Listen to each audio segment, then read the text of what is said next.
Улица Куконковых переходит в Кохомское шоссе и далее в улицу Ивановскую в Кохме, одно из самых загруженных направлений.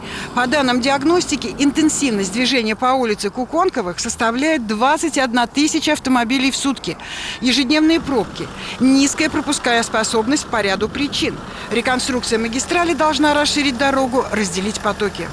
Легче-то будет передвигаться, что вот мы начали там делать, люди-то жаловались. Понятно, что это было во время ремонта, но тем не менее, шире-то будет проезжая часть? Будут специально сделаны уширения для поворотов влево-вправо, и не будут мешать проезду автомобилей, которые едут по прямой. Здесь на Куконковых на 2 участках работают 2 подрядные организации. Заменили дорожную одежду, уложили современный асфальт с большим сроком службы. С целью безопасности движения и разделения потоков, снижения аварийности на дороге были предусмотрены проектом вот такие разделительные островки, которые выполнены практически на всем протяжении Кохомского шоссе. Их где-то примерно 14 штук. На перекрестке с улицей Павла Большевикова работает другой подрядчик.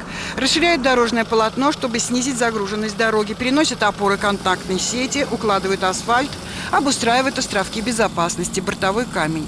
За 3 года, по данным Минтранса России, опорную сеть региональных дорог обновили на 90%. Надо навести порядок в городах и сделать это, не доверять на глазок. Это вот надо сделать с этими расчетами потоков обязательно. Расширение дороги снизит вероятность образования пробок на этом направлении, однако трафик имеет тенденцию к росту. Увеличивается поток автомобилей, необходимы так называемые дороги-дублеры. На данном участке как минимум 2.